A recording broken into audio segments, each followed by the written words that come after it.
Kula niki cerita ibadah sing ringan-ringan mawon. Tapi dadekno mlebu swarga. Amin. Terus kula badhe cerita siji mazhab Hasan Syadzili. Terus Hasan Syadzili niku toreko sing dianut Gus Wafi. Kula nggih beberapa kali dapat ijazah saking Mbah Mun saking bapak kula. Di antaranipun nggih pesen teng Gus Wafi, sebagian lewat kula ziarah teng Baruzak nggih. Baruzak Termas. Abdul Hasan Asyadzili itu nate pas teng dalem ditamoni pemuda. Pemuda niku ngrutu. Di kampung kami banyak maksiat, di kampung kami banyak kesalahan. Niku sepundi? Jawab Abdul Hasan Asyadzili niku ringan. Sing jelas mboten sragen. Contohnya mboten sragen. Sakjane nggih persis, tapi umum niku dereng ngeten sragen. Kok tenggen kula kathah maksiat ngeten-ngeten. Jawab Abdul Hasan Asyadzili enten ngoten. Man ahabba alla yu'sawaha fi ardi alla yu'sawahu fi ardi faqad ahabba alla tadhara maghfiratu wa alla tadhara syafaatuhu sallallahu alaihi wasallam. Dadi wong bayangno donya ora ana salah iku padha karo ora kepengin roh ghafure Allah Subhanahu wa taala. Mulane mazhab Syadzili paling bandel, ngurusi wong bandel paling bandel nggih mazhab Syadzili. Nangger kiai Syadzili iku ora umate macam-macam.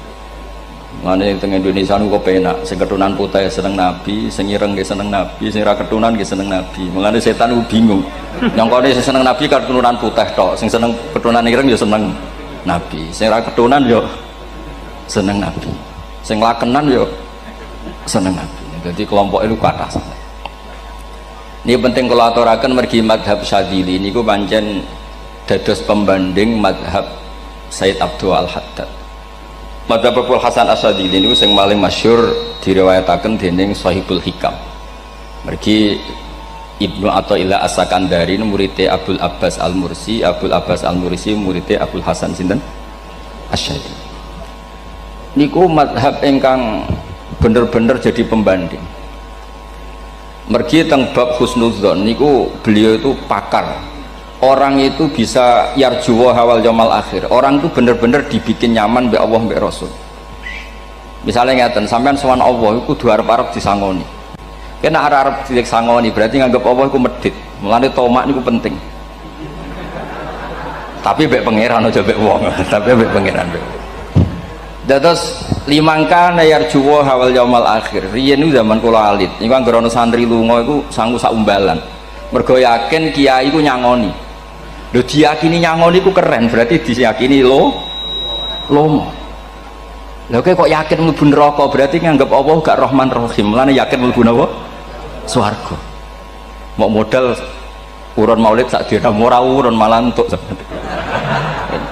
Terus niki wis rontok-rontok salah tapi muga-muga disepuro pangeran. Nggih wau. Nek sampean bener niku sifat ghafuri Allah nganggur, nggih. Kerhane efektif ana sing salah. Mulane wonten cerita wonten tiyang teng mulazam donga ya Allah kula paringi mboten nate salah. Iku jawabe pangeran fa'ena adhu ghufra. Wong ora tau salah sifat ghafur iku nganggur. Niki cerita sing sampean aja niru kula. Niki cerita ilmu. Niku mazhab Abdul Hasan apa? Asyadzili. Benten mazhab Sayyid Abdul Al-Haddad itu jalure khauf. Dadi dosa gede apa cilik? Ora ana gede ora ana cilik. Kowe aja delok sing mbok dosani, aja delok dosane tapi delok sing mbok dosani iku sapa. Misale Gus Wafi ngutus santri teng mriki, "Cung, tukokno rokok." Rokok itu barang makruh misal. Mestinya kan santri oleh bantah, niki kiai ku piye to barang makruh kok kon nuku. Tapi masalahnya kan arah dituruti ya gelo tenan. Jadi aja delok kongkonane iku penting ra penting, tapi mukhalafah iku sababul fir. Misalnya kados kula niki teng mriki kan wonten botol minuman. Cung pindah rene itu kan barang sepele. Terus sampean takok urgensinya apa ya harus dipindah. Iku santri mangkelno to. Yes dipindah wae pokoke penting nu. Menurut itu cara pandang Sayyid Abdul Al-Haddad. Ki aja geman bantah pangeran senajan to perintahe sepele. Piye-piye mukhalafah ngono iku jenenge nentang. Nek cara Abdul Hasan Asyadzili nggih boten barang gedhe mbek cilik kudu ana bedane. Wong ana kabair ana saghair. Masa WA janda beda mek goncekno ya kudu beda. Wong WA tok kok padha mek napa? Goncekno ya kudu beda, kudu ana saghair, kudu ana napa? Kabair. Tapi cara Sayyid Abdul Haddad mboten delok sing mbok maksiati ku sapa. Sehingga khazanah kita niki penuh dengan ilmu. Lan itu wonten bab ijtihad. Ijtihad niku ruangannya luas sekali. Ya kula bolak-balik nyontokno. Kula sakniki kan jare wong akeh kiai gedhe. Jare wong akeh kula niku kiai gedhe. Nek diundang manakipan tangga yo bingung. Ora teko sawangane kiai gedhe sombong diundang wong cilik ora teko. Teko iku mahjubno kiai sing ora tau pahayu. Kuwi bingung. Nyatane kula ora teko nggih do matur nuwun Gus. Athok kula mboten lakon. Nah kula teko kan mesti ordere teng kula mboten. Cara sing tok pitik gedhe nggih kula, salam templek gedhe nggih kula. Berhubung kula ora teko ngresikane tiyang kathah. Saiki misale ten takok, kiai gedhe diundang musala cilik kesunatan teko apa makruh teko? Cara ijtihad, cara sampean makruh teko napa kesunat? Kula misale diundang ning Sragen ning musala Penceng. Kula niku sunat teko napa haram teko? Haram ya bener lagi haram ya. Setuju haram. Mergo mahjubno ya haram setuju itu ijtihad. Ijtihad itu ranahnya itu karena nggak bisa ditebak. Ijtihad itu nggak bisa ditebak. Kalau gak ada cerita kata tentang ijtihad niki betapa umat Rasulullah umat sing bejo pilihan-pilihan ijtihadnya dibenarkan. Masyhur tenggene cerita Bani Quraidah Nabi ngendikan engkau kue jogeman sholat asar kecuali sampai neng kampung Bani Quraidah. Ternyata kurang 2 kilo atau 3 kilo matahari itu mau terbenam. Sebagian sahabat sholat sebelum sampai Bani Quraidah karena takut sampai Bani Quraidah sudah kodok nopo asar. Sebagian tetap sholat di Bani Quraidah meskipun sudah kodok asar. Ketika lapor Nabi semuanya dibenarkan. Semenjak itu ada pintu sing darani pintu nopo ijtihad. Mengenai gua bolak-balik cerita wonten kiai nak tangkok, cung kowe ngaji mbek sapa? Ngaji kalian tiang niki. Kiaimu tau nangis mboten? Lereni ngaji mbek kiai ra iso nangis, berarti atine atos. Nak Abdul Hasan Asadi takok, cung kowe ngaji mbek kiai sapa? Kiai fulan. Tau guyu mboten nate. Lereni kiai ra iso syukur mbok jeni. Kiai ra iso syukur kok mbok jeni. Karena itu masalah ijtihad. Nggih masalah napa? Ijtihad. Ijtihad itu polanya enggak jelas. Wonten kiai ora gelem mulang wedok nggih kathah, alasane wedi fitnah. Wong pancen iman pas-pasan mawon nembe wong ayu ya bingung. Tapi nak diwalik, nak kiai ora gelem wong mulang wong wedok terus sing mulang wong fasik, aliran sesat iku ya repot. Kowe ngrasa paling gak sesat. Ya sudah seperti itu masalah-masalah napa? Ijtihad. Nah, kalau tak cerita saat ini balik cerita tentang Burda. Burda nu nak ngelem Kanjeng Nabi. Niku pancen dielmoni tenan. Kalau niku Burda berjanji tiba niku setengah hafal. Pancen riyen mbah kula buyut-buyut kula niku pesene ken hafal tiba, hafal berjanji, hafal Burda. Nggih mboten ngengken ngapal loh, tapi karena sering baca akhirnya hafal. Kalau beri beberapa contoh, ngelem niku nak mboten dielmoni itu kualitasnya tidak bagus. Tapi kalau dielmoni itu kualitasnya bagus. Kalau beri contoh begini. Saya itu kalau pidato atau khutbah atau ngaji, apalah terserah istilah jenengan atau ceramah. Biasanya kalau seneng istilah ngaji, niku mesti ikuti sing gampang mawon. Wa ala alihi wa sahbihi ajmain. Ajmain itu kalimatun fariqah bainana wa bainasyiah. Fa innana nukrimu jami'as sahabah. Ajmain itu kalimatun fariqah, kalimat pembeda. Kita ahli sunnah wal jamaah akramu jami'as sahabah. Ada kelompok sing akramu sahabian wa ahanu sahabian akhir, sehingga ajmain itu harus kita baca itu karena itu kalimatun fariqah, kalimat pembeda, kata-katanya hanya ajmain. Begitu juga berjanji itu nak ngelem Nabi niku wa ba'du fa aqul wa Muhammad bin Abdullah bin Abdul Muttalib wasmu Syaibatul Hamdi Humidat Hisaluhus Saniyah. Karena ketika Rasulullah memaklumatkan jadi Nabi itu problemnya itu nasabnya siapa? Orang-orang yang di Palestina, di Israel, di Yordan, di Syam kalau dulu itu alamatnya Nabi itu harus turunan Ibrahim. Ibrahim sementara orang Syam menurut pengetahuan orang-orang Yahudi Syam. Maka saya berjanji menunjukkan dulu kalau nasabnya Muhammad itu ini terus sampai warafuhu ilal khalili Ibrahim, terus ila dhabi Ismaila nisbatu wa muntama. Terus setelah itu terus beliau ngendikan wa adnanu bila raibin inda dzabil ulumin sabiyah ila dzabihi Ismaila nisbatu wa muntama. Terus ketika berjanji di karang itu sudah ada faham-faham yang seakan-akan babahnya Nabi itu ada masalah. Terus beliau ngendikan, ini Syaibatul Hamdi, Sayyid Abdul Muthalib itu orang yang ketika buka Ka'bah, buka Zam-Zam, saurip-uripnya muji pangeran. Terus banyak lagi wasumi'a fi sulbihin Nabi sallallahu alaihi wasallam dzakarallaha ta'ala walab. Mbah yang ini bahkan dengar ketika Nabi masih di punggungnya membaca tasbih.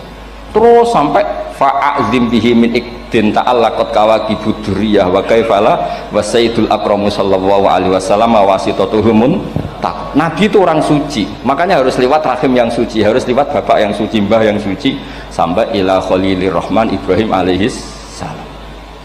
Makanya terus dinagumkan nasabun tahsibul ula bikhulau, terus tarokus sifaha falam yusibhum aruhu min adami wa ila abihi wa ummihi, karena kabeh sonal ismihi, semuanya itu untuk menjaga asmane Nabi Muhammad sallallahu alaihi wasallam. Kemudian Burda membentuk itu dalam bentuk nazuman. Misalnya beliau ngendikan Rasulullah itu mutiara, jadi ketika dakwah berpola ya baik, ketika tidak berpola juga baik.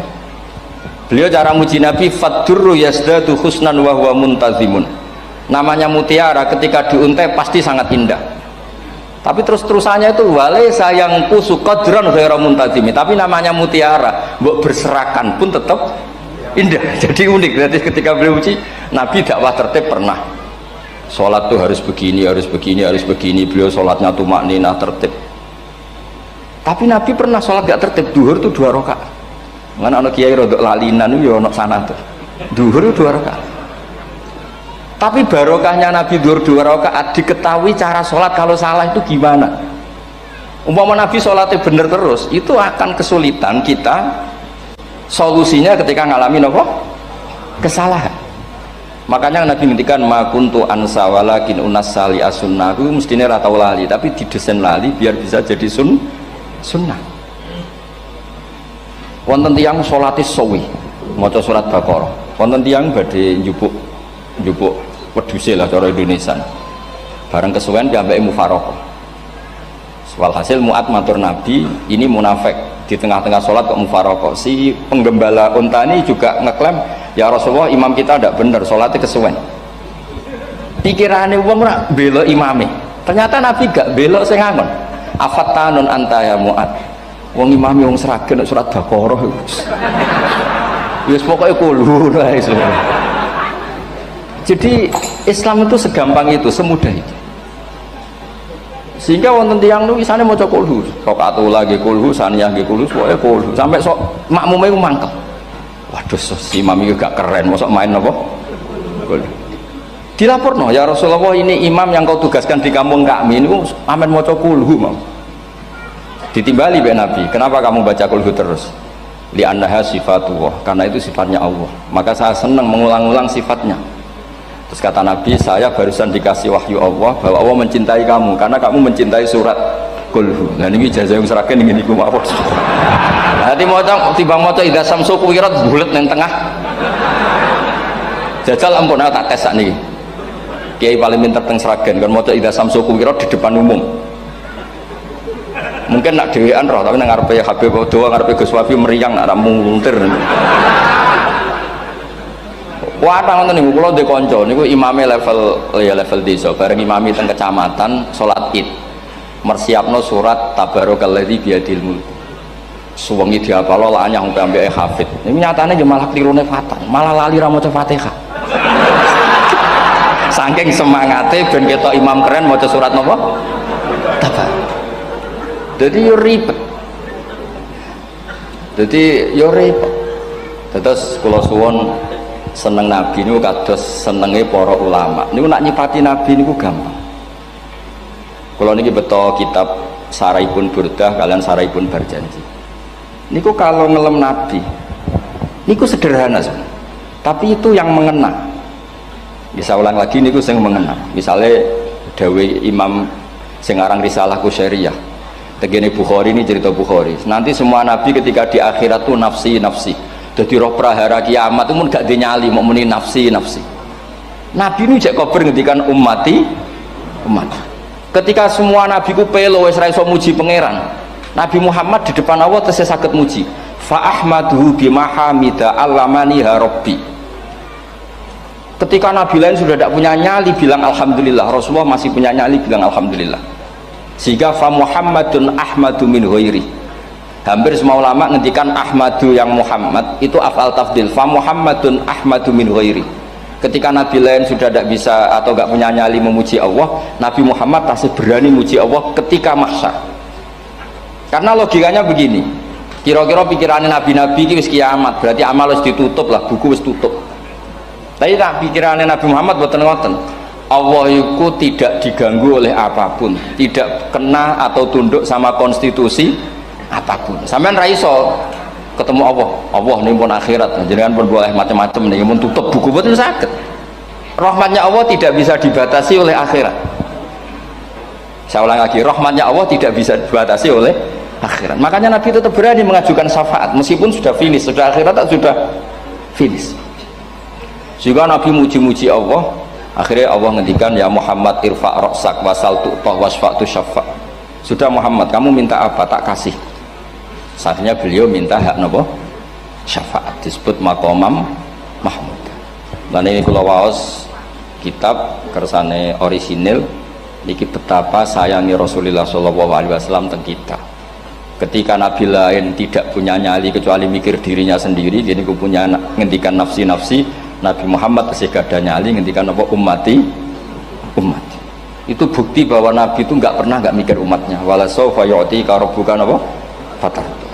Ini Nabi jawab, fawwah la ardo wa wahidun ummati finnar. Kalau engkau memberi saya sampai saya puas, maka saya tidak puas dan satu dari umatku masih menjadi ahli neraka. Ini kalau waos nak sampean orang nangis kebablas. Ini cerita betapa Rasulullah Shallallahu Alaihi Wasallam niki jarang tiang maos niki kula waos kersane tambah mahabbat ng Rasulullah Shallallahu Alaihi Wasallam. Dados niki kula cerita ketika Rasulullah ketemu pangeran teng Sidratul Muntaha niku diredaksekno burdah nggih diredaksekno burdah fakhusta kulla fakharin ghaira mustarakin. Engkau mendapat kehormatan yang tidak tersaingi. Fakhusta kulla fakharin ghaira mustarakin. Jadi engkau mendapat kehormatan yang tidak akan tersaingi. Wajusta kulla maqamin ghaira mustahami. Atau wakhusta kulla maqamin ghaira mustahami. Dan engkau mendapat satu derajat yang enggak mungkin tersaingi. Mustaham itu enggak tersaingi lah. Walhasil ternyata derajat itu apa? Gini ku ketika Rasulullah ketemu Allah Ta'ala teng Sidratil Muntaha niku Sayyidah Aisyah radhiyallahu anha tangklet, ya Rasulullah mal ladzi auha ilaika rabbuk idz qala fa auha ila abdihi ma auha. Qala ya Aisyah aturidina anta alami ma la ya'lamuhu Jibril wala Mikail wala nabiyyun mursalun wala malakun muqarrabun. Nggih Aisyah, bagaimana mungkin kamu tanya sesuatu yang bahkan Jibril itu tidak tahu, Mikael itu tidak tahu, dan semua malaikat yang dekat maupun Nabi yang jadi Rasul semuanya tidak tahu hubungan saya, kedekatan saya dengan Allah membicarakan apa. Niku sing dimaksud burdah kaima tafuza biwaslin ayya mustatarin wonten sing maca ayyi mustatarin anil uyuni wasirrin ayya muktatamin. Jadi Nabi ketika ketemu Allah di Sidratul Muntaha itu ada misteri yang hanya Nabi yang tahu. Nabi niki ibu-ibu harus bangga Sayyidah Aisyah jenenge bojo wanita tanglet. Ambek Nabi itu sing ngeles. Itu rahasia yang Jibril saja tidak tahu, Mikail saja tidak tahu, masa kamu tanya? Niki khase wong putri ini. Ya Aisyah, as'aluka bi Abi Bakrin ila ma a'lam tani. Gimana cara Jawa tak kadakno mertuamu nek gak gelem cerita. Terus kunane kuno niku nggih wong wedok niku saged ngancam niku. Dadi kamane wis ngancam. Aku lapor bapakku, aku juga mulai sama nanti bojo kapan. Ya rada ribet njenengan ngadepi wong wedok niku rada ribet. Terus faqala akhirnya Nabi cerita, tapi ya tentu tidak semuanya diceritakan. Inni lama kuntu qaba qausaini qultu Allahumma innaka adzabta al umam ba'duhum bil hijar wa ba'duhum bil masih. Oh ya, ini halaman 63 62 tentang kitab Khasyatul Bajuri alal Burdah. Ya, kitab Khasyatul Bajuri alal Burdah. Ya Allah, engkau menyiksa umat-umat sebelum umat saya, sebagian bil hijarah wa ba'dum bil mashi wa ba'dum bil khosfi. Fama anta fa'ilun bi ummati, lalu yang akan kau lakukan untuk umatku itu apa? Reputasi jenengan sama orang-orang yang durhaka itu selalu menyiksa, ada yang pakai batu, yang dilikuifaksi, ada yang pakai ini nih. Mosok umatnya kekasih jenengan podo ngoten, berarti Nabi ku mun nego lah, nego supaya gak sama. Faqala unzilu alaihimur rahmah min ananis sama wa ubaddilu sayiatihim hasanat. Ndak, saya ndak seperti itu dengan umatmu. Waman sa'alani a'taituhu waman tawakkala saterusé. Terus wa fid dunya asturu alal usad wa fil akhirah usyaffi'u kafihim. Orang-orang yang masih maksiat di dunia tak kasih hak tobat, dan nanti di akhirat tak kasih hak syafaat. Engkau tak kasih hak syafaat. Mulane ini penting dingertosi, bilih ukuran Nabi baik itu gampang nak sampean ngaji ngangge ilmu. Syafaati li ahlil kabair min ummati, sok syafaatku kanggo ngomong sing salah akeh. Wong Nabi ku ra melok dosa kok mikir nyafaati, ku nak rapi-apike wong ra mungkin. Wong sing dosa iku sampean, sing salah sampean, sing mikir solusine Kanjeng Nabi. Lho wong kok apikane ngono iku gak mungkin ta wong piye. Wong sing salah ku sampean, sing diutang yang sampean, sing kasus ku sampean, sing mikir Kanjeng. Nah itu cara ulama ngelem Kanjeng Nabi. Mulane khodam tuhu bimatihin astaqilu bihi zunuba umrim madha fi syi'ri wal khodami. Dadi aku ngelem Nabi iku sebagai bentuk ngelem sing dadekno dosaku ben disepuro pangeran. Misalnya kita suka alpat, muji alpat, suka innova, muji innova, suka kebun, muji kebun. Sing ribet ku nak suka hewan, seneng kucing ngamen ngelem kucing. Lho bareng ngelem Kanjeng Nabi kok ora iso. Mulane jare Burdah, aku iku ngelem apa tau iso, mosok aku ora tau ngelem Kanjeng Nabi. Makanya terus beliau hidupnya, kemampuan syairnya didedikasikan hanya nggo ngelem Kanjeng Nabi Muhammad sallallahu alaihi wasallam. Makanya terus ngendikan wa muli kholasi khaira multazim. Saya dedikasikan kecerdasan saya untuk ngelem Kanjeng dan Nabi, dan itu solusi terbaik.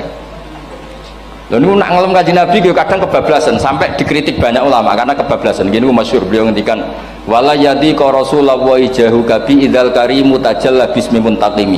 Wonten naskah sing tahalla juga wau teng mriki diwaos napa tahalla napa tajalla kuwi. Tahalla ya. Wonten naskah tahalla wonten tajalla artosipun ngeten. Ya Allah, nabimu ini engkau gelari nabi yang ar-raufur rahim, sebagaimana yang sering disebut Habib Ali Al-Habsyi.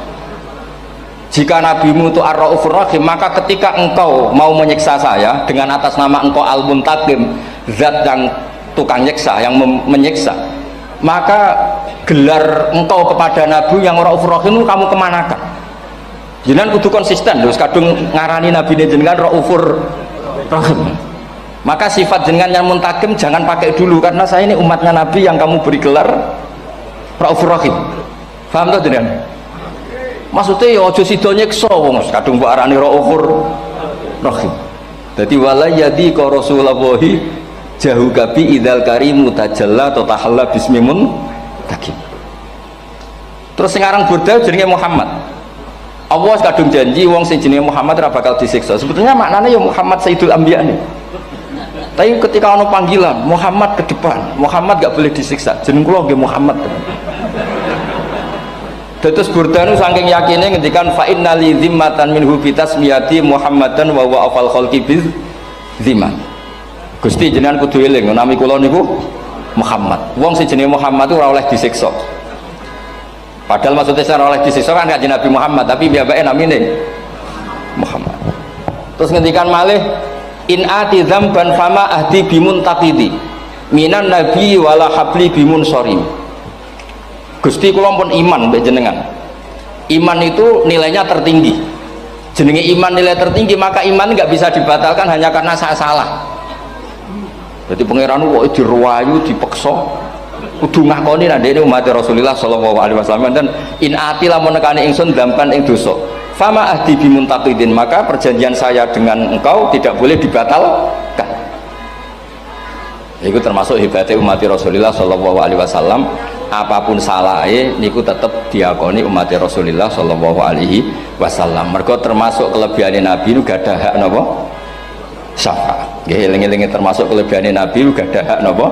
syafaat. Meskipun kita tetap khawatir jenenge dosa ge istighfar, tapi aja dadi putus asa mergo napa in anti dzamban fama ahdi bimuntaqidhi minan nabiyyi wala habli bimun sharim.